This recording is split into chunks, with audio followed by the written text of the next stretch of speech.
Hey there, everyone, and welcome to this special all-mailbag edition of The Final Bar. I'll be your host today, Dave Keller. I'm the Chief Market Strategist here at StockCharts.com in a cold and rainy Redmond, Washington. I'll probably describe Redmond, Washington that way, probably through March or April, but we're doing well here in Redmond. Hope you're doing well wherever you're at. We're going to dig into some of the great questions we've received recently from our mailbag. We appreciate so much all of the feedback you've provided on our show and all the great questions you've shared with us as you've tried to make sense of these markets using the StockCharts platform, using the discipline of technical analysis. As a reminder, email is always a good way to get your questions to us, thefinalbar@stockcharts.com. So send us questions as they come up during your normal process of trying to make sense of these markets. With that in mind, let's get to question number one. Dave, I see a cup and handle pattern for UDN. Do you see it too? Really interesting question. UDN, if you're not familiar with it, it's actually a bearish dollar fund. So it's essentially an inverse dollar fund. A lot of the times on our show, we quote the UUP, which is a bullish dollar fund. So it's sort of this flipped upside down is essentially what we're looking at, although some subtle differences, but it's basically an inverse version of that. So if you're buying UUP, you're betting on the dollar going higher. If you're buying UDN, which is the ETF or the fund that you asked about, you're betting on the dollar going down, basically, right? So if the price is going up, that means the dollar is weakening relative to other currencies. You're asking about, I would assume, this pattern, right? This cup and handle pattern, and I would say what you can describe it as right now is a potential cup and handle pattern, right? It is, and I would say the reason why I would agree with that assessment is because we've had a rally. Then we have this rounded bottoming pattern, which is basically the market going through this sort of gradual reset from distribution to accumulation. We retest the high, which is the second feature that I think makes it a pretty good potential cup and handle pattern. Right around 1850 on this on the UDN, you see the high in July, and that lines up with the high in December. It's basically a horizontal line connecting the two. So that's pretty good. I'm actually going to draw that on here a second because that gets to our third point and why you can't really call it a cup and handle pattern yet. You can call it a potential cup and handle pattern. That's because a cup and handle pattern is confirmed when the handle is complete and when you break above sort of the rim of the cup, or what we always call the neckline. A head and shoulders pattern has a similar sort of thing. You connect these interim highs, and once you break above that level, that validates the pattern. A lot of times, people sort of get a little too aggressive and say, all right, it's a cup and handle, I need to buy. What you have to remember with those patterns, there's three parts to it, right? There's sort of the setup, which I think we've done. We've created a potential pattern. There's the trigger, which would be a break of the neckline or the rim of the cup. So UDN over 1850 would be the confirmation there. Would be the trigger. And then the third phase that I think about is the confirmation, which is follow through, right? Some additional movement in that direction, just telling you it's not a false breakout, but something where there are additional buyers or additional upside momentum after that. So we've achieved the first of those three steps, and to really complete the pattern, you need the other two. This is a great example, by the way, of a time to use the alert functionality on StockCharts. So, basically set an alert for UDN to break above 1850, and then you can always come back to the chart. And when that happens, that tells you, okay, the cup and handle actually has broken out. I want to pay attention to it. And if you don't know what I'm talking about, if you go to Charts and Tools and go to the upper right where it says Alerts, and you'll find it on the list there as well, this is where you can actually set custom alerts. I would go to Technical Alert Workbench. You want a simple price alert. So right here, you type the symbol UDN. This is the one that I want. It's going to show you a little preview chart, just so you can remember the levels. And I actually find that really helpful because I have a horrible memory. So seeing the little chart there is really helpful. So I set an upside alert when it crosses above 1850. And then I would say cup and handle confirmed for UDN. Then I can decide, do I want to be emailed? Do I want to text to my mobile number? Make sure you update it there. Or a site notification, any combination of those, save alert. And then it's basically going to be on there. So the moment that this happens, you won't miss it. And this is where one of those things where I feel like having StockCharts make life a little easier, work smarter, not harder in the new year. Use the alert functionality. Once you find a particular level, set an alert, and that's the way that I would do it on UDN. So I would agree, potential cup and handle, getting above that neckline would confirm it. Next question. Where does the inflation data quoted by the Fed come from? A really good question. You actually can go to the BLS, the Bureau of Labor Statistics. You can actually bring that up their website. They share all the data behind the CPI number. And you're basically talking about the inflation data. When Chairman Powell talks about the inflation, he's talking usually about CPI, which is the consumer price index. There's also the PPI, which is the producer price index. Those two numbers both have come out this week here in mid-January, and that's the main measure of inflation, particularly CPI, that people would watch. There are a couple different things you can look at, and if you just Google CPI components, you will go to the Bureau of Labor Statistics, BLS. They share basically the monthly data. You'll see it's actually broken out by components. So there's a big food component, looking at a couple common foodstuffs that we like to buy. There is an energy component, looking at gasoline prices and oil prices. Then there are a bunch of other things. And so a lot of times people will quote what's called the core CPI, which is basically the CPI data, but accepting food and energy. Food and energy taken off. The reason is because they're pretty volatile. They tend to be very, very volatile, very sensitive series. So as a result, the raw CPI data can be kind of chunky. Eliminating food and energy is core CPI. Those are things that are less volatile and really represents more the general price structure and how it's changing. They actually go through a process of surveying in different locations around the United States how much things actually cost. And again, if you go to the Bureau of Labor Statistics website and just Google CPI components, you'll go right to it. And they will share the data. And you can actually see how it's broken down. And I would look at the top level number, which is what we have on our website. And also look at the what's called the core CPI. And they basically have CPI X food and energy. That's the line you want to look at. It's a little more stable sense of how inflation data has changed. And that 2% bogey that Chairman Powell has talked about for quite some time, that's the CPI overall figure. 2% year over year change is what he was looking for. A great question, by the way, and it is, and you had a longer question. We talked about, is that how is this verified? They actually lay out exactly where they go and how they gather the data. So all of that information is freely, publicly available. So enjoy your deep dive into inflation data. Next question. When do you favor EMAs, exponential moving averages, as opposed to SMAs, simple moving averages?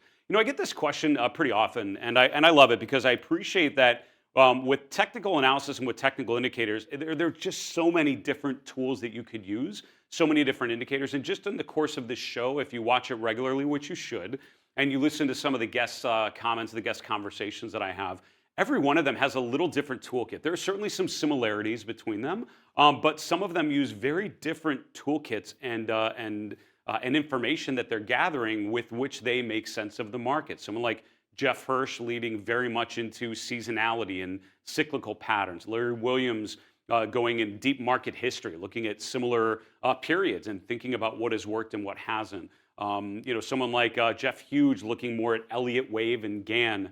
And so many others look at moving averages and trend lines and RSI and all the other indicators that we have on the StockCharts platform. So where does that leave us, right? I think what a good technical analyst does over time is continues to refine their toolkit. So I love your question, thinking about when should I use these different indicators? When does it make sense? And I will tell you how I would answer that question now. I generally use simple moving averages. And the reason why I generally, on the chart of IBM or whatever stock I bring up, the reason why I have the 50-day and 200-day simple moving averages is quite simply because that's what most people look at. Very commonly, the average investor, the average buy-side trader, the average portfolio manager that I've ever worked with kind of knows where the 200-day moving average is. Even if they're not a big chart person, they tend to bring up a chart. And I would say with years working with investors, institutional investors on Wall Street and elsewhere, there are a lot of closet technicians, as we would call, a lot of people, very secretly and not in public analyzing the charts for their own benefit, but they wouldn't say that in a prospectus. So most investors that I've worked with tend to know where the 200-day moving average is because it's just a great way to eliminate the noise of the day-to-day movements in any data series, right? So a 200-day moving average, pretty common, and it really, I think, became popular because it was generally, kind of getting toward, more toward a year, like a longer-term time frame. Easy to calculate. 200 is a big round number, and I think that was the general reason why people kind of started with that. The 50-day moving average is probably the second most popular moving average that I've seen. A lot of disciplines, like William O'Neill, very famously uses the 50-day or the 10-week moving average as a stop loss and as an initial assessment of trend. So the 50 and 200-day simple moving averages, are they the best statistical way to represent trends? I would argue absolutely not. But are a lot of people looking at them and a lot of people managing a lot of accounts with a lot of zeros? Are they looking at them? Yes, and for me, that's enough. I want to know, and I've seen so many times the market reversing when it hits the 200-day moving average. Just on the chart of IBM, which I brought up randomly, look at how many times it bounces off from below or bounces down, or bounces up when it tests from above, or bounces lower when it tests from below. That just happens a lot more than it doesn't. Now, if you ask me what is the best way to really define a trend over time, and the way I would think of a common thing you would want to do is create some sort of trading system based on trend. I would use exponential moving averages. My market trend model, which is this chart here at the top of my chart list that I share on StockCharts, is all driven on weekly exponential data. So when I was years ago thinking of a market trend model and how I would define the trend on different time frames that are important to me, I thought for about half a second on what types of moving averages I would use. It immediately became clear to me that exponential averages are a much better way to do it. When I've worked with hedge funds and they have trading systems based on moving average data, they tend to use exponential averages because it's a better way of defining the trend, and it's way more reactive. So when a market moves, the exponential averages will tend to react more quickly because they're more weighted to the most recent data. So my market trend model is all based on this combination of weekly moving averages, these four exponential moving averages. So if my goal is to create a trading system or some sort of trading plan based on moving average crossovers or moving average behavior, I would use exponential averages, and that's how I would build it. If I just want to get a read on a stock and think about the levels that other people are finding important, which I think has great value, I would use simple moving averages. And that's why my average chart has the two simple moving averages, 58-day and 200-day. And if you don't know anything additional, if you have no other information to start from, I would start with those moving averages. You'll see others, by the way, if you look at like Grayson Rose's charts, he often has the 100-day and like the 20-day EMA, I think he uses.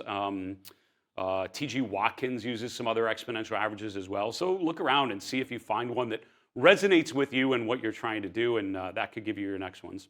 Next question. When a stock like LABU is listed on AMEX and BATS, what is BATS? These are really good, some really good questions that we received this time around, which I really appreciate. So BATS pricing is actually an alternative. I don't know the right way to describe it. But basically, I think it stood for, Better Automated Trading System, I want to say, BATS. You can fact check me on that, but I'm pretty sure that's what it stood for, something like that. BATS sort of arose as an alternative to the New York Stock Exchange and the NASDAQ and others. BATS pricing, I don't even remember when it came in, probably mid-2000s. It was later bought by CBOE, and that's happened probably in the last 5 to 10 years, probably 5 years ago, I would say. Late 20-teens, the CBOE bought them, and I think they maybe adapted the labeling of it, but most systems like StockCharts call it BATS pricing. Let me bring up the symbol that you were asking about, LABU. That's this one. I don't know this. Okay, right. Anytime I don't know a ticker, it's usually some leveraged and/or inverse fund. So that tells you how often I look at these, very rarely. So this is the direction. Let's see, triple bullish biotech. Boy, so my first comment would be caveat emptor, buyer beware on leveraged ETFs. And again, I don't think they're not a bad thing. I don't think by definition they're a weapon of mass destruction for your portfolio, but definitely be very aware of the structural risk, the liquidity risk, what's actually happening. Because a lot of times people get caught with something like this in their portfolio, and all of a sudden it swings. They can be super volatile and can cause destruction on the downside. So just be aware and be wary. They're designed for short-term exposure to a particular theme, in this case, biotech. So you can see we're quoting it on Amex. So most stocks traded in the U.S. Usually have a quote from NYSE, the NASDAQ.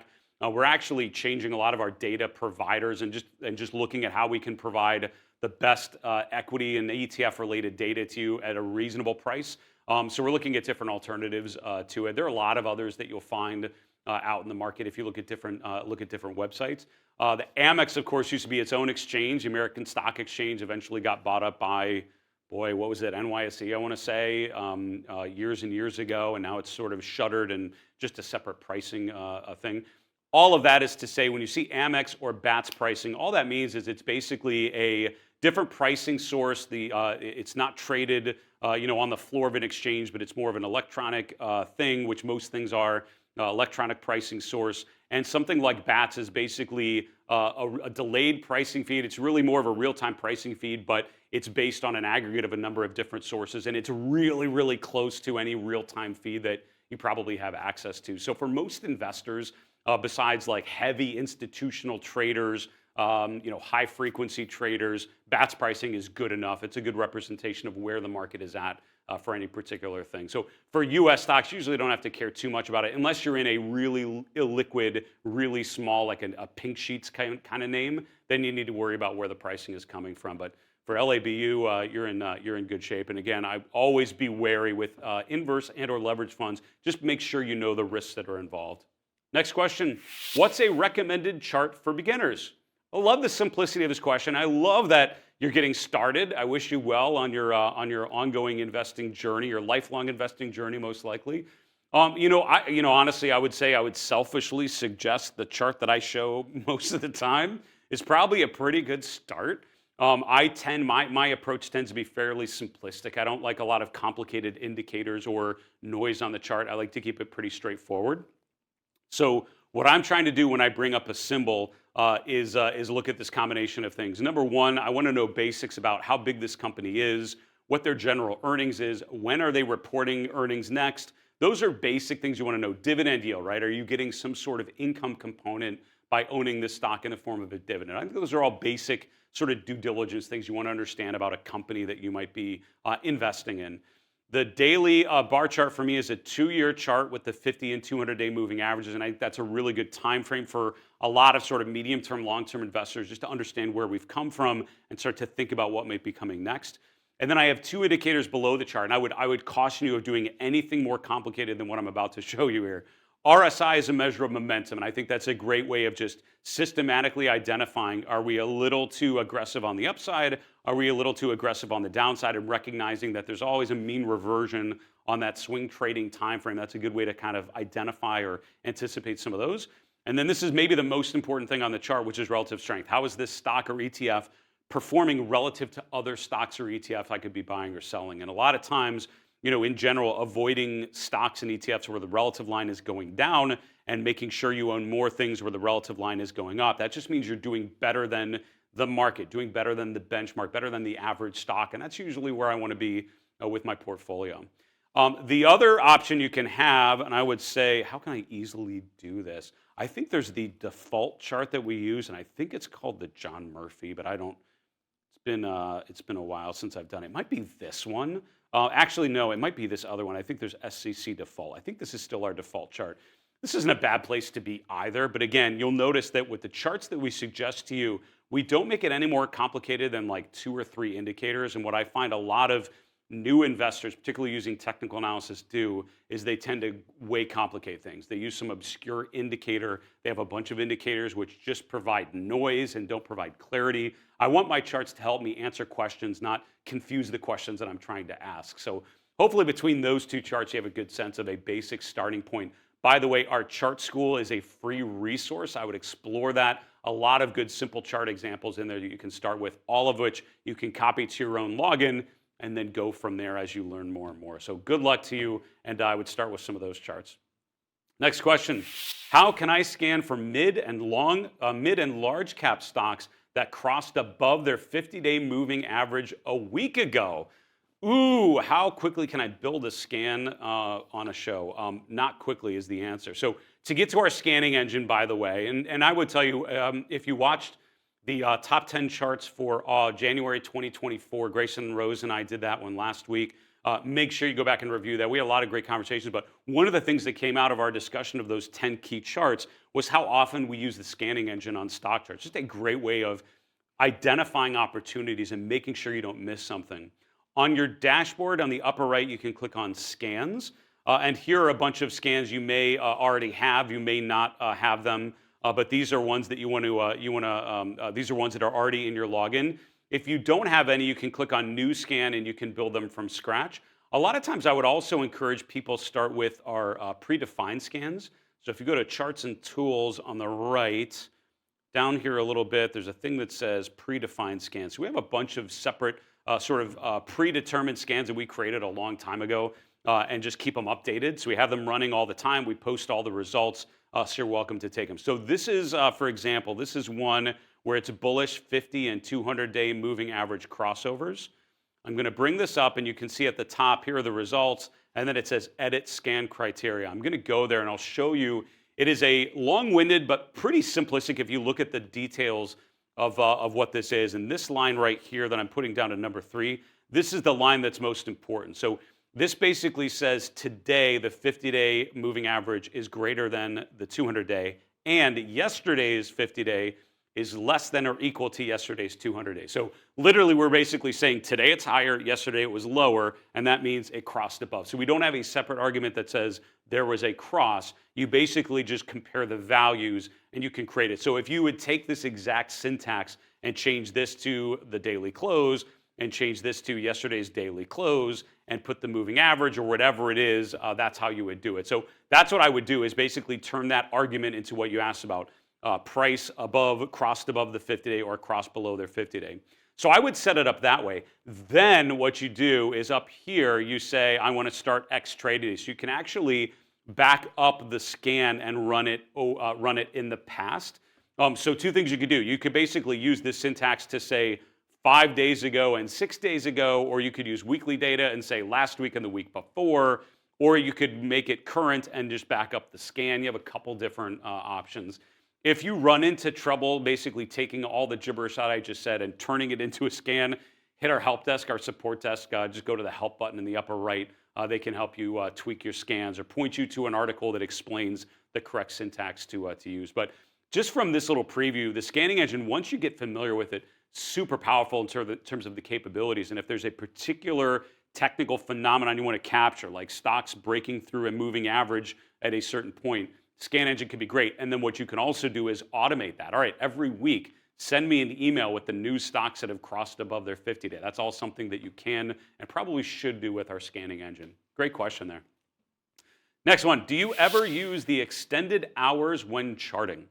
So this is an easy one because the answer is no. Rarely, I guess it would be the answer. And to be honest, like when you're looking at longer term data, after hours sessions really aren't super applicable. I think the value for after hours trading is during a big announcement, after a big announcement, earnings comes to mind. Sometimes I'll bring up a stock and look at the pre and post market data. So for example, this is an intraday chart that I look at. It's a 5-day, 5-minute chart. And below the chart, you see you have the option to say extended hours.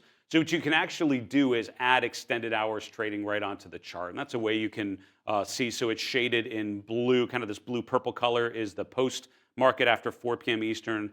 The light green shading is pre-market up to 9:30 Eastern. But even just on UNH, which is a large cap U.S. stock, you can see that the data is pretty illiquid. Pre and post-market sessions are much less, involve much less volume, much less data.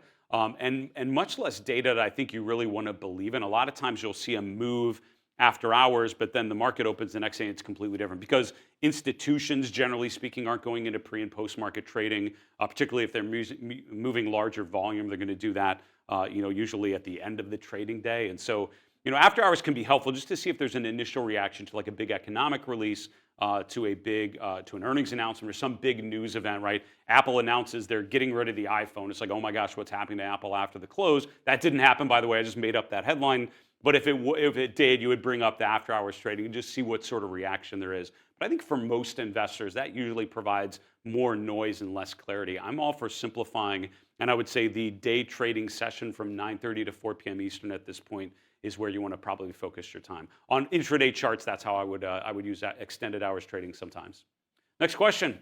What are the best moving averages to apply to a weekly stock chart? I feel like it's moving average day.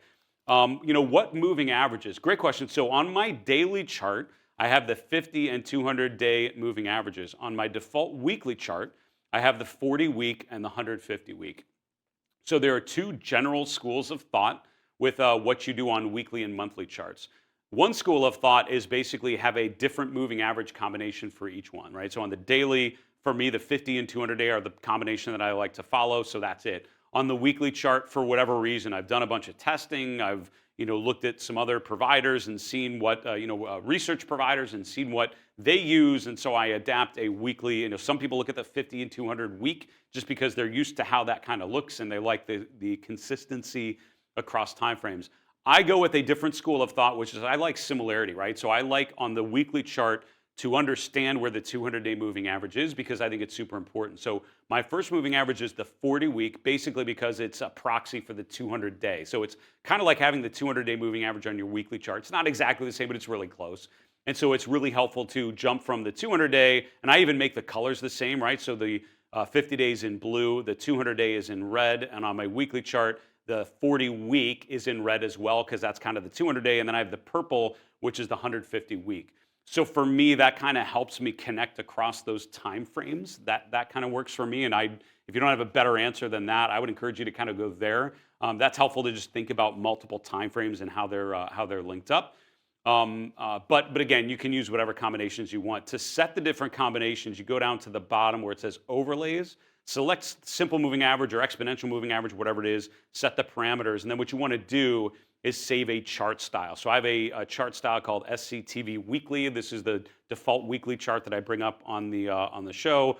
SCTV Daily is the one that I bring up all the time, and I have those set up as these little shortcuts because I'm clicking around them pretty often in the normal day-to-day exercise of analyzing a ton of charts. So that's what I would start with. And again, the 40 week makes sense because it's the 150 week, or excuse me, because it's the 200-day. The 150 week is this line in purple. This is something I found years ago, and I don't even remember what technical analyst I was talking to. It's been too long, but we looked at the 150 week together and found that it was a really good kind of longer term gauge, and that kind of stuck with me, and I've used it ever since. There is an argument for looking at much longer ones, and on monthly charts, looking at 60-month and other moving averages. I would encourage you to experiment with moving average periods. Find the ones that help you make sense of the markets on the time frame that you're looking at. What are the ones that help you identify turning points based on how you're trading these markets? And those are the moving average combinations that you want to use. And find the right combination, then try to use those consistently. That's what's going to serve you well. Next question. Oh no, I already answered that one. If a rising tide lifts all boats, why bother looking for sector rotation? I love this one, and you've quoted a classic market maxim, right? A rising tide lifts all boats is something that many market practitioners have quoted for years, myself included, because one of the key metrics to understand, just at the very basic start of your trading day, is the market going up or down, right? And William O'Neill with his CAN-SLIM methodology, the M in CAN-SLIM is market, right? It's basically what's the market trend. They have their own sort of methodology to define that trend and different labels for it. But at the end of the day, it's trying to answer that same question. Are we going up or are we going down? Or maybe are we going sideways? And whichever phase we're in, that should inform all the other decisions and evaluations I'm doing after that point. So that's the first question I try to answer every day. And I do that with this chart, the market trend model. This is literally the first chart I look at every day. I would argue the most important chart because it sets the stage. And this is where I look and say, what's the trend on the time frames that are important to me? On my short-term, medium-term, and long-term time frame, as of this moment, the trend is positive. So I should not be too worried. I should not be too nervous, regardless of what headwinds that I think are out there, which I think there are some. For now, the trend still remains strong. And that's the truth serum that charts can provide for you. It's not about what should happen, but what actually is happening. So, so the market is going higher. Now, is every stock going up? No, but a lot of stocks are, right? And that's what happens when the trend is up for the overall market. Most stocks are usually led up by that. That was not the case, though, at certain times in recent market history. First half of 2023, for example, mega cap growth stocks were working, but most other things were actually not. They're actually kind of choppy, flat, if not down. So the rising tide actually did not lift all boats in the first half of last year, the first half of 2023. All of that is to say, I think sector rotation is really important because what you have to remember is sector rotation is not as much about whether the market is going up or down. It's more about which sectors are leading and lagging. We talk a lot about leadership and laggership, which sectors are outperforming and underperforming. This is something institutional investors spend an amazing amount of time trying to understand and bet on, because that's where there are a lot of opportunities to outperform and do better than the benchmark, is if you can be in the sectors that are outperforming the overall market. We just interviewed Julius de Kempener of RG Research earlier this week And I would encourage you to go back to that discussion, because we started with an asset allocation view, looking at an RRG using different broad ETFs. Then we looked at sectors. Then we focused on individual stocks. That was a 10 to 12-minute masterclass on how to think about rotation, why it matters, regardless of what the overall market is. So I would say the rising tide and understanding the tide is important. Also understanding which sectors and which themes are leading and lagging, also incredibly important. Hopefully on this show we make the case for both of those. Let's get to our final question. On crypto charts like Bitcoin, $BTCUSD, is there a universal time zone that is used to calculate daily and weekly closes? The short answer is yes. And I will tell you that what always annoyed me about currencies, because cryptocurrencies, of course, trade 24 hours, spot currencies like yen, Japanese yen, Swiss franc, a British pound, and crosses like euro yen trade 24 hours as well, right? And so you have this phenomenon where what's the close, right? And equity has a defined close. At 4 p.m. Eastern, that stock or that ETF is done with its main trading session. You have a daily close. There's a big gap in time before the next day's open or over the weekend, and then you kind of start over. When something's trading 24 hours, like Globex futures, for example, which are out there and trade 24 hours, like cryptocurrencies, other currencies as well, you don't have a close where the session completely shuts down, then it opens. It literally trades 24 hours. So with currencies, traditionally, you would actually have a series of closes that were quoted. And currency traders in the US and North America would take a New York close. Currency traders in Europe would often use a London close. Currency traders in Asia would use a Tokyo close. And you actually had 3 different closes that would be quoted depending on where in the world you were trading and where you considered sort of that reset. Because the moment the close happens, it's not really a close. It's just like a check-in before the trading just continues unabated. Cryptocurrencies have that same issue. So I guess the general approach that providers have used and practitioners have quoted is to use the UTC, which is basically Greenwich Mean Time, that universal time, which is, let's see, New York, 5 hours ahead of New York, 8 hours ahead of us in Redmond, Washington, in the Pacific time zone, sort of London time. That's the general close that is quoted.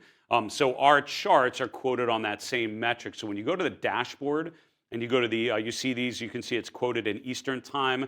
When you get to the crypto tab, it's actually hard to see because there's so many things, but you actually quote it in UTC. And if you'd go to the chart of Bitcoin, which I actually just had up here, that's what I meant to bring up. Yeah, if you go to the chart of Bitcoin and go to like a really short-term chart, you'll see it's, I believe it's quoted with the UTC. Yeah, see, I keep bringing in so much data here. Hold on, we'll go down to like 1 day. Yeah, so here are the labels. Like right now, it's quoting me. You can see it's quoting me based on that UTC, and that's kind of how it generally goes down. So in general, I mean, it's a tough one. I wouldn't be surprised if that evolves over time in terms of how cryptocurrencies are actually quoted and what time zone is used and how it is. I think this is something in general markets have figured out, but it's kind of defaulted to that main time zone and using that as the starting point for the analysis. Folks, that's it. Great questions, 10 fantastic questions today. Really appreciate all your questions, all your thoughtful insights embedded in those questions. Keep them coming. Don't forget to keep our mailbag filled up. Also, don't forget to like and subscribe this video before you leave. We'd so appreciate it. For StockCharts.com in Redmond, Washington, I'm Dave Keller. Have a great weekend. We'll see you next week.